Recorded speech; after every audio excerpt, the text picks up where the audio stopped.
देखिए ध्यान से, सिस्टम ये है कि हमने ऐसा मान लिया कि हमारे सर्किट में क्या है, कांस्टेंट करंट जो कि सेम पावर आउटपुट देता है, ताकि हम हमारी एनालिसिस को आसान कर लें, ताकि हम हमारी एनालिसिस को आसान कर लें। बेटा बहुत ही इंपॉर्टेंट कॉन्सेप्ट है, रूट मीन स्क्वायर करंट और रूट मीन स्क्वायर पोटेंशियल का कॉन्सेप्ट। अब रूट मीन स्क्वायर करंट का फॉर्मूला तो निकला I by root two, root mean square potential का फॉर्मूला क्या निकलेगा, तो RMS value of potential will be equal to V by root two. Same formula, same formula, ठीक है, डेरिवेशन भी सेम है। अभी पावर का फॉर्मूला हमने यूज किया I स्क्वायर आर, पावर का एक और फॉर्मूला होता है V स्क्वायर बाय आर, वहां से यूज करोगे तो आपको ये फॉर्मूला मिलेगा। याद क्या रखना है, जो भी पीक वैल्यू होती है उस पीक वैल्यू को आप रूट टू से डिवाइड करिए, you will get the answer of RMS value. जो भी मैक्सिमम वैल्यू है आप उसको रूट टू से डिवाइड करिए, you will get the answer of RMS value. RMS value of current is that value of current which can be assumed constant in a circuit so that the power dissipation is equal to that of an AC circuit। ठीक है भाई, power dissipation अगर मुझे एक AC circuit जैसा ही मान के चलना है अपने सर्किट के अंदर, तो मुझे जितना कांस्टेंट करंट चाहिए होगा उसी को मैं root mean square value of current बोलूंगा। सबको क्लियर हो गया तो एंट्रेस कर दो एक बार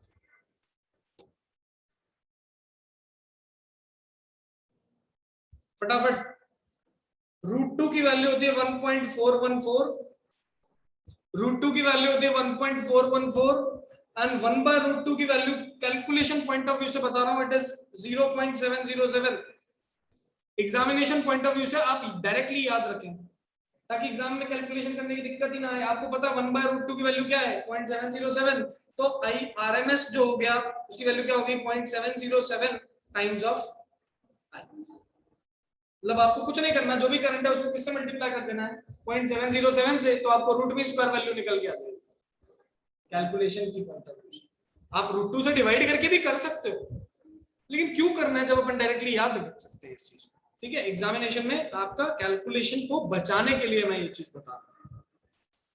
तो चार चीजें पढ़ा दी हैं इसके अंदर, किसके अंदर, जब ऑल्टरनेटिंग करंट को हम कनेक्ट कर रहे हैं किससे, एक रेजिस्टेंस से, तो वो चार चीजें कौन कौन सी है। सबसे पहली चीज दोबारा बता रहा हूं, ध्यान से सुनो। जब हमने रेजिस्टेंस को कनेक्ट किया एक ऑल्टरनेटिंग पावर सोर्स से, जब हमने रेजिस्टेंस को कनेक्ट किया एक ऑल्टरनेटिंग पावर सोर्स से, हमने देखा कि यार करंट कैसे निकालेंगे।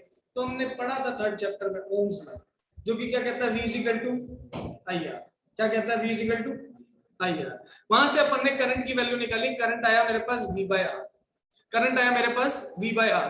V की वैल्यू हम जानते हैं Vm sin ओमेगा t है, V की वैल्यू हम जानते हैं Vm sin ओमेगा t है, उसको डिवाइड कर देंगे हम रेजिस्टेंस से तो we will get the value of current, उसको डिवाइड कर देंगे हम रेजिस्टेंस से तो we will get the value of current. ठीक है, so the value of current in the circuit comes out like this, जो कि खुद अपने आप में एक साइनोसॉइडल फंक्शन ही निकल के आता है। जब हमने इसका ग्राफ बनाने की कोशिश की तो पता चला कि यार पोटेंशियल भी एक साइनोसॉइडल वेव है और करंट भी एक साइनोसॉइडल वेव ही है। पोटेंशियल भी एक साइनोसॉइडल वेव है और करंट भी एक साइनोसॉइडल वेव ही है, but the peak value of current is less than the peak value of potential. Sir ऐसे कैसे हो गया, पीक वैल्यू करंट की पोटेंशियल से कम क्यों है, क्योंकि पोटेंशियल को रेजिस्टेंस से जब डिवाइड करूंगा तब जाके क्या मिलेगा, करंट मिलेगा। अरे पीक वैल्यू करंट की पोटेंशियल से कम क्यों है, क्योंकि जब अगर मैं करंट को निकालना चाहता हूं तो पोटेंशियल को मेरे को रेजिस्टेंस से डिवाइड करना पड़ेगा।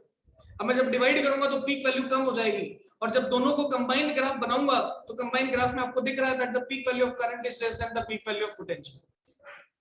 तो आई होप आपको ये बात समझ में आई होगी कि डिवाइड करने के बाद वैल्यू कम हो जा रही है, इसलिए पीक वैल्यू नीचे आ रही है। ठीक है, ग्राफ के अंदर आपको इसको बहुत अच्छे से मैंने डायग्राम शो कर रखा है, आपको इसको इस चीज को ध्यान रखना है।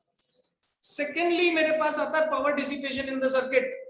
सर्किट में पावर डिसिपेशन कैसे निकालेंगे, तो पावर V इंटू आई होता है, पोटेंशियल को करंट से मल्टीप्लाई किया, आंसर पता चला कि यार नेट पावर डिसिपेशन तो डीसी की जस्ट आधी आ रही है, और इसीलिए एसी सर्किट को या एसी पावर सोर्स को एक बेटर सोर्स माना जाता है, एक अच्छा सोर्स माना जाता है।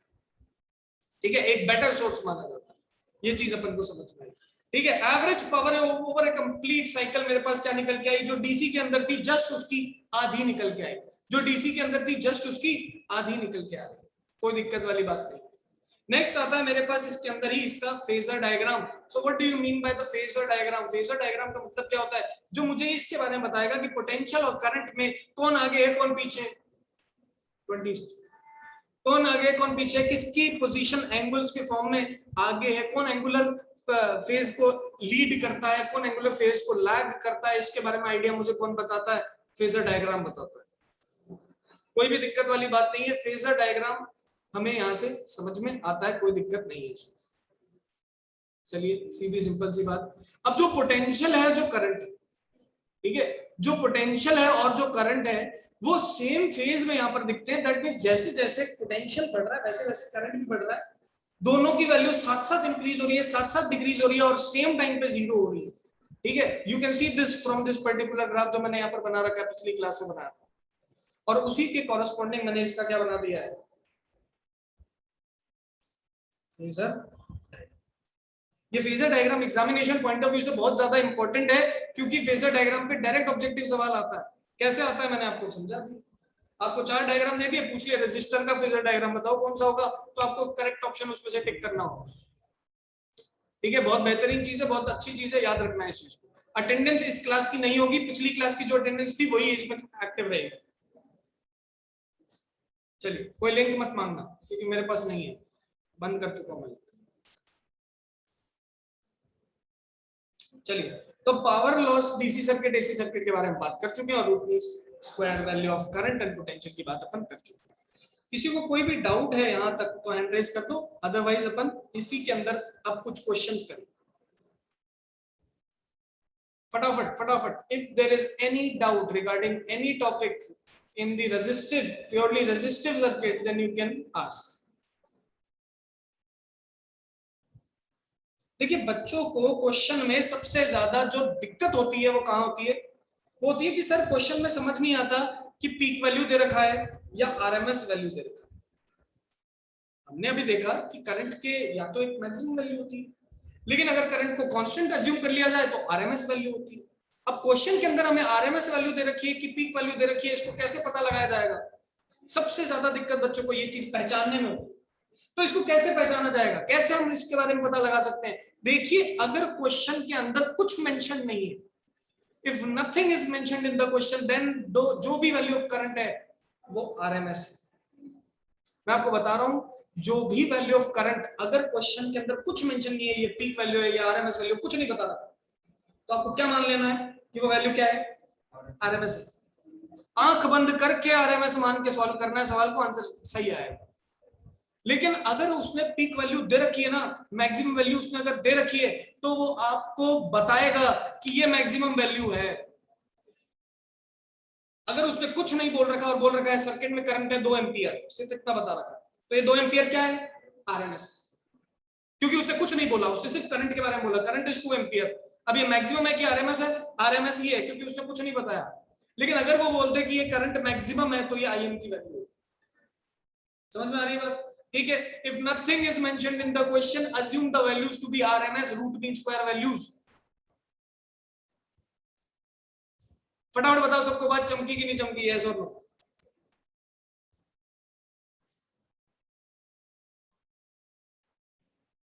जल्दी करो 12th क्लास, क्वेश्चन करवाने हैं मुझे, बहुत टाइम नहीं है मेरे पास।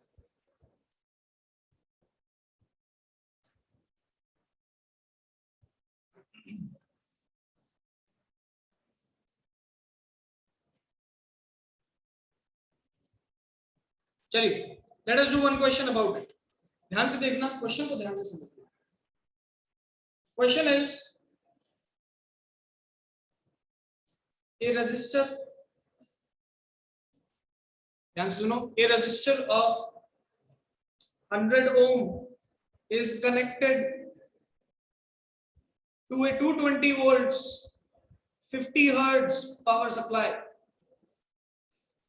मतलब हमने 100 ओम के रेजिस्टेंस को कनेक्ट किया है, ऑल्टरनेटिंग सोर्स दे रखा है। कैसे पता चला सर ये ऑल्टरनेटिंग करंट का सवाल है? क्योंकि यहां पर इसने एक लाइन दे दी, क्या दे दी?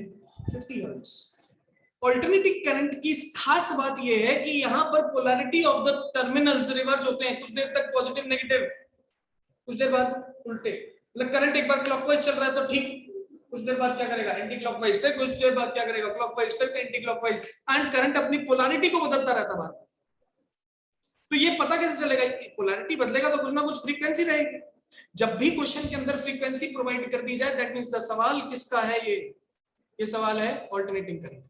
चलिए बिल्कुल सीधी सी बात है, तो यहां से अपन को समझ में आ जाना चाहिए ये सवाल किसका है, ऑल्टरनेटिंग करंट का है। अगर ये फ्रीक्वेंसी नहीं देता तो ये सवाल किसका हो जाता, करंट इलेक्ट्रिसिटी का हो जाता। समझ में आ रही बात, अगर ये फ्रीक्वेंसी नहीं देता तो ये सवाल किसका था, करंट इलेक्ट्रिसिटी का। फ्रीक्वेंसी दे रहा है, इसका मतलब ये सवाल किसका है, ऑल्टरनेटिंग का। चलिए क्वेश्चन पूछ रहा है कैलकुलेट द, ऐसा करते हैं, calculate number 1 IRMS, number 2 IM, number 3 power dissipation. तीन चीजें इससे पूछने को बोलती है, क्या कौन कौन सी, root mean square value of current बताओ, पीक वैल्यू ऑफ करंट बताओ, और पावर बताओ।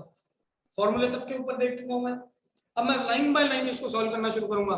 मुझे कौन बता सकता है क्वेश्चन के को पढ़ के कि ये 220 वोल्ट जो दे रखा है ये आरएमएस वैल्यू ऑफ पोटेंशियल है कि पीक वैल्यू ऑफ पोटेंशियल है, कौन बता सकता है?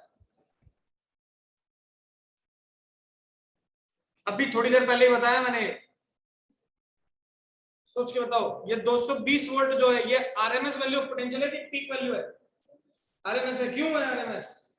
क्योंकि कुछ बताया ही नहीं इसने, पलक सदारंगानी मयंक, बिल्कुल सही बात है। अरे क्योंकि कुछ ये बोल ही नहीं रहा ना, इसने तो कुछ बताया ही नहीं ये 220 क्या है। और मैंने तुम्हें अभी थोड़ी देर पहले बताया कि अगर क्वेश्चन में मेंशन नहीं हो तो आपको क्या मानना है, आरएमएस मान। रोहित बिश्नोई बिल्कुल सही बात, परफेक्ट। तो this is the RMS value of potential. लो उठा लो, यहां पर लिख दो V RMS is equal to 220 volts, frequency is equal to 50 hertz, resistance is equal to 100 ohm, resistance is equal to 100 ohm। अब अगर मैं ओम्स लॉ को यूज करूं, V बराबर क्या होता है IR, मैं यहां पर लिख दूं V RMS, तो ये बन जाएगा I RMS multiplied by R। यहां से मेरे पास I RMS की वैल्यू क्या मिलेगी, V RMS divided by R। V RMS कितना है 220, R है 100, आंसर आ गया 2.2 एम्पियर। समझ में आई?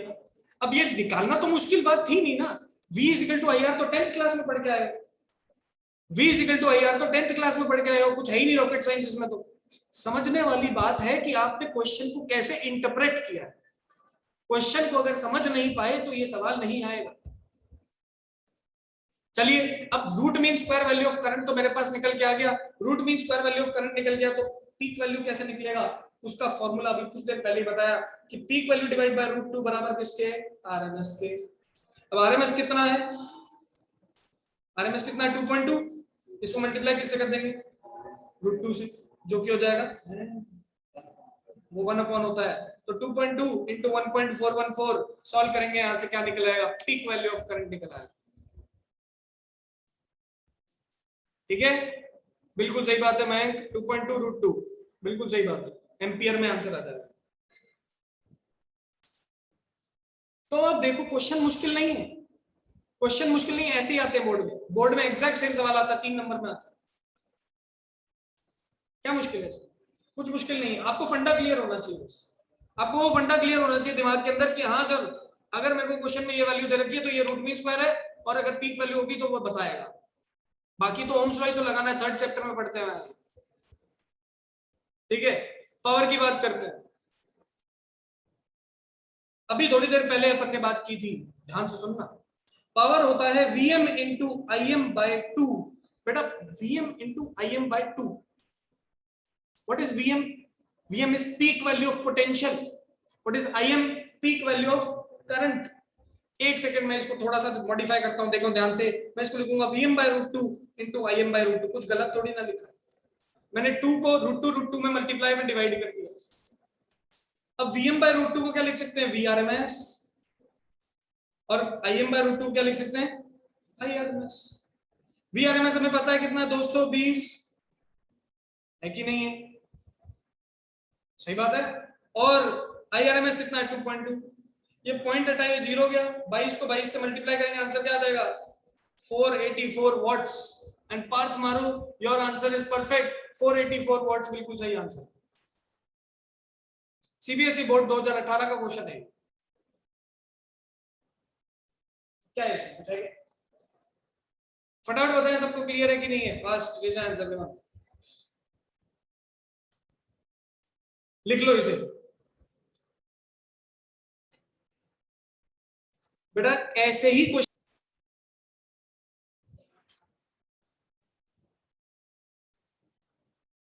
चलिए question. The question says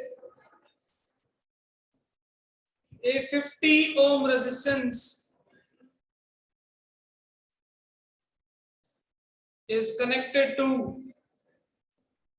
a 110 volts 60 hertz power supply. A 110 volts 60 hertz power supply. Calculate number one.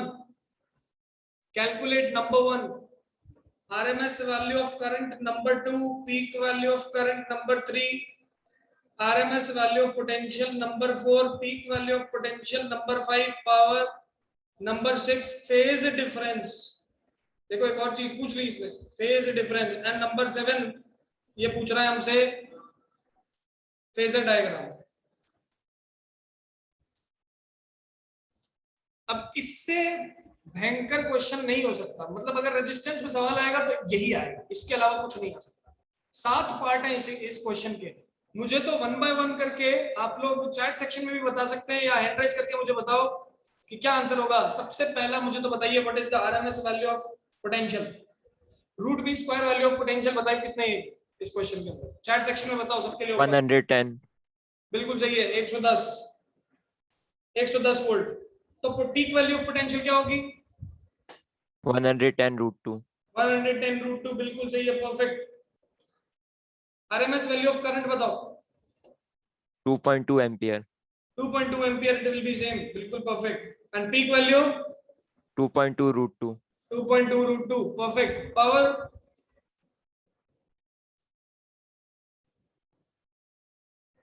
Power will be VRMS into IRMS. Multiply कर दो इन दोनों को. तो 22 को 11 से मल्टीप्लाई करिए. 242. 242 watts. Perfect. What is the phase difference between current and potential? Zero. अभी थोड़ी देर पहले देखा था फेजर डायग्राम में, और फेजर डायग्राम तो मैं आपको बनाना सिखा ही चुका हूं. इसके बाहर कोई भी सवाल रेजिस्टेंस का नहीं आता. इसके बाहर रेजिस्टेंस का कोई भी सवाल नहीं आता.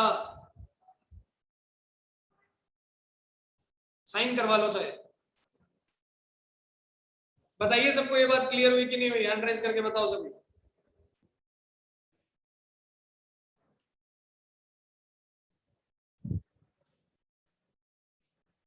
कुछ नहीं दे रखा है क्वेश्चन में तो वो क्या है?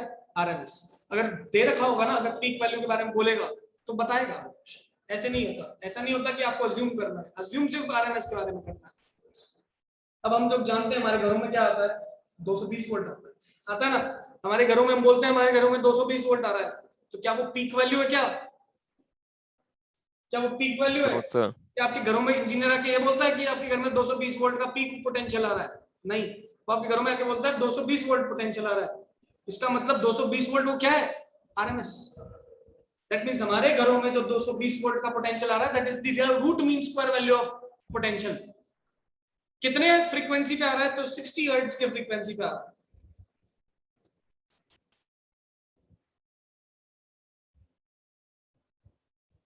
चलिए अब मुझे कौन बता सकता है what is the formula for capacitance? क्या फॉर्मूला होगा कैपेसिटेंस? देखिए जरा कैपेसिटर अभी पढ़ा होगा. Q by V. Q by V. बिल्कुल सही है. What is Q? Charge stored in capacitor. What is V? Potential difference across capacitor. Across the capacitor. बिल्कुल सही बात. नेक्स्ट आता है हमारा behaviour of a capacitor when it is connected to alternating power source. Capacitor का behaviour alternating power source के साथ कैसा रहता है ये बात करेंगे। कैपेसिटर का बिहेवियर डीसी के साथ, डायरेक्ट करंट के साथ भी अलग रहता है, ऑल्टरनेटिंग के साथ बहुत अलग रहता है। मजे की बात यह है कैपेसिटर एक ऐसा डिवाइस है जो कि हमेशा वर्क ही ऑल्टरनेटिंग के साथ करता है, कभी डायरेक्ट के साथ करता नहीं। इसीलिए हमारे जो पंखे होते हैं ना उसमें कैपेसिटर लगाया जाता है, क्योंकि पंखा डायरेक्ट एसी सोर्स से चलता है। इसके अलावा जितने भी डिवाइसेस हैं जैसे कंप्यूटर हो गया, मोबाइल फोन हो गए, इन सभी के अंदर रेक्टिफायर नाम का एक डिवाइस होता है। उस रेक्टिफायर नाम के डिवाइस का एक ही काम है कि ऑल्टरनेटिंग करंट जो आ रहा पावर हाउस से हमारे घरों तक, उसको कन्वर्ट कर दिया जाए डायरेक्ट करंट, और फिर हम इसको यूटिलाइज करें। तो majority 90% of the devices which are present in home वो किस पे वर्क कर रहे हैं, वो डायरेक्ट करंट पे वर्क कर रहे हैं। लेकिन फैंस, ट्यूबलाइट्स कौन सी, पुरानी वाली जिनमें चोक कॉइल और स्टार्टर वगैरह लगता था, नई वाली नहीं, नई वाली तो सेमीकंडक्टर है, वो अलग है। पुरानी वाली जो ट्यूबलाइट्स होती थी जिसके अंदर गैस फिल्ड होती है, आपने कभी पुरानी ट्यूबलाइट को फोड़ते हुए देखा? जब फोड़ते हैं तो अंदर से गैस निकलती है, ठीक है, पुरानी ट्यूबलाइट्स जो होती थी। तो उन पुरानी ट्यूबलाइट्स की वर्किंग एसी करंट पे होती है, ऑल्टरनेटिंग करंट पे होती है, ठीक है। लेकिन जो नई ट्यूबलाइट्स हैं वो सेमीकंडक्टर बेस्ड है, ठीक है, वो एलईडीज है, वो लाइट एमिटिंग डायोड्स है, ठीक है। एलईडी क्या होता है? Light emitting diodes. डायोड क्या होता है? सेमीकंडक्टर होता है। कौन सा? PN junction semiconductor. तो वो पढ़ेंगे हम सेमीकंडक्टर चैप्टर में, ठीक है। अभी इतना याद रखना है कि हमारे कैपेसिटर का बेसिकली यूज ही ऑल्टरनेटिंग करंट के साथ है। डायरेक्ट करंट पे मैं लगा ही नहीं सकता, उसका रेजिस्टेंस इनफाइनाइट हो जाएगा, वो करंट को पास ही नहीं होने देगा। अगर मैंने कैपेसिटर को डायरेक्ट करंट के साथ लगा दिया ना, उसका रेजिस्टेंस इनफाइनाइट हो जाता है। ये मजेदार बात है कैपेसिटर की। आप बोलोगे सर कैपेसिटर का रेजिस्टेंस पढ़ेंगे, इसी के अंदर आगे आएगा। सबसे पहले मैं आपसे बात करना चाहता हूं एक पैरेलल प्लेट कैपेसिटर की, ताकि आपको एक रिवीजन हो जाए। आप लोगों ने वैसे पढ़ रखा है, लेकिन क्योंकि हम अब इसकी बात करने वाले हैं तो आपको पता रहना चाहिए। पैरेलल प्लेट कैपेसिटर में क्या हुआ, दो प्लेट्स हैं, उनको रख दिया, एक प्लेट पे चार्ज लाए, दूसरी प्लेट पे इंड्यूस होंगे। एक प्लेट पे पॉजिटिव बना तो दूसरी प्लेट पे क्या बनेगा? ऑपोजिट बन जाएगा। अब यार ऑपोजिट चार्जेस आमने सामने, बीच में क्या बनेगी? Electric field. क्या डायरेक्शन होती है इलेक्ट्रिक फील्ड की? फ्रॉम पॉजिटिव टू नेगेटिव, ठीक है। यहां से आपने फॉर्मूला, आपके पास कैपेसिटेंस का क्या होता है? Q by V। What is Q? Q which is the charge stored in the capacitor. What is V? V is the potential difference across the two ends of the terminal. ये एक plate, ये दूसरी plate, इन दोनों plates पे जो potential है उनका difference जो निकालोगे वो यहाँ पर V होगा, ठीक है। पोटेंशियल नहीं है ये, कौन सा? पोटेंशियल डिफरेंस है, हमेशा याद रखना, दिस इज पोटेंशियल डिफरेंस। सवाल गलत हो जाते हैं। So this is potential difference and this gives the capacity. So ये जो C होता है ना, इसको बोला जाता है capacity, or in other words we can say that this is capacitor. What is the unit? Unit is farad, denoted by F, ठीक है, denoted by F. कोई पूछता है इलेक्ट्रिक फील्ड कितनी होती है इसके अंदर? पैरेलल प्लेट कैपेसिटर के बीच में इलेक्ट्रिक फील्ड का क्या फॉर्मूला होता है, कौन बता सकता है? Q by epsilon naught. Q by epsilon naught, Q या sigma? This is sigma by epsilon naught. Sigma by epsilon naught. E is equal to sigma by epsilon naught. Sigma is the charge density. कौन सी charge density? Surface charge density. याद करो Gauss law. Q sigma is the surface charge density. क्यों पढ़ा रहे हो sir? Capacitor तो पढ़ते आए हैं। अरे इसलिए पढ़ा रहा हूं क्योंकि अभी कैपेसिटर का बिहेवियर कराऊंगा कल की क्लास में, ठीक है। तो ये बन गया surface charge density. What is epsilon naught? Epsilon naught is known as the permittivity.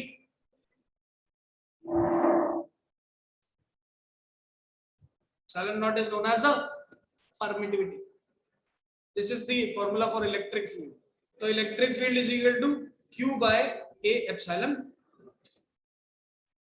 Surface charge density है ना, तो चार्ज पर यूनिट एरिया कर दिया। Parallel plate capacitance, parallel plate capacitor का कैपेसिटेंस का क्या फॉर्मूला होता है, कौन बताइए? पैरेलल प्लेट कैपेसिटर के कैपेसिटेंस का formula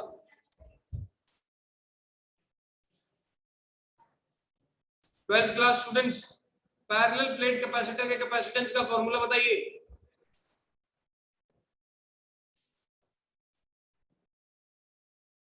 epsilon not A by D। Epsilon not A by D, सही। What is A? A is the plate area. What is D? D is the separation between plates. Separation between plates. And what is epsilon naught? Which is permeability of free space. Oh, sorry, permittivity of free space. ठीक है, आपने एक और चीज पढ़ी होगी कि अगर हमने एक कैपेसिटर के अंदर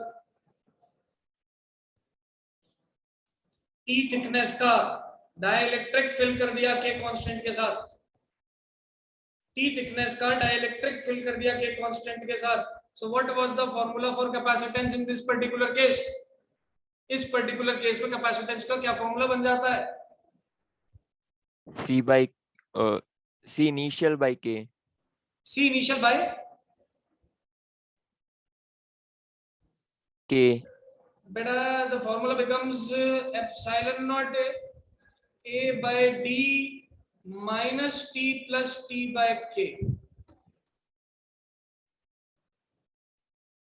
ठीक है, D minus T plus T by K, this is the formula for the modified form of capacitor, जिसके अंदर डाइलेक्ट्रिक को T कांस्टेंट में T के अंदर फिल कर दिया। चलिए अब आप खुद सोचो कि अगर मैं थिकनेस को पूरा ले लूं D के बराबर, तो जैसे ही मैं D के बराबर लेता हूं तो C डैश की वैल्यू बनती है epsilon not A by D minus D plus D by K। D से D कट गया, आंसर आ गया C dash is equal to K epsilon naught A by D, और we can say that C dash is equal to K times C। और ये आपको याद रखना है that the capacitance if dielectric is filled increases by a factor of K। Capacitance dielectric होने के कारण K के फैक्टर से इंक्रीज कर जाती है। और ये नीट का सवाल है, ये नीट का सवाल है, बता रहा हूं। और अगर आपने कौन सी ईयर का, 2019 का, अगर आपने इलेक्ट्रिक फील्ड की बात की तो इलेक्ट्रिक फील्ड तो थी सिग्मा बाय एप्सिलॉन नॉट। अगर आप K डाइलेक्ट्रिक फिल करते हो तो यहाँ पर sigma bye K epsilon not हो जाएगा। That means the new electric field will be equal to initial electric field by K. That means electric field decreases by a factor of K, but capacitance increases by a factor of K. ये बहुत important बातें यहाँ use करवाऊंगा। कुछ एक सवाल ऐसे आ जाते हैं बड़े भारी भरकम जिसमें ये चीजें यूज आ जाती है। बताइए सबको ये बात चमक रही है कि नहीं चमक रही है? yes or no? Raise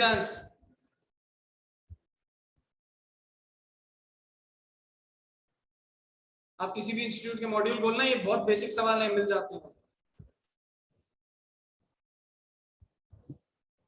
चलिए तो आज की क्लास में फिर अपन इतना ही करते हैं। कैपेसिटर का बिहेवियर एक्चुअल क्या रहता है वो अपन नेक्स्ट क्लास में देखेंगे। टिल देन किसी को कोई डाउट है तो डाउट पूछ सकता है, मैं रिकॉर्डिंग ऑफ कर रहा हूँ।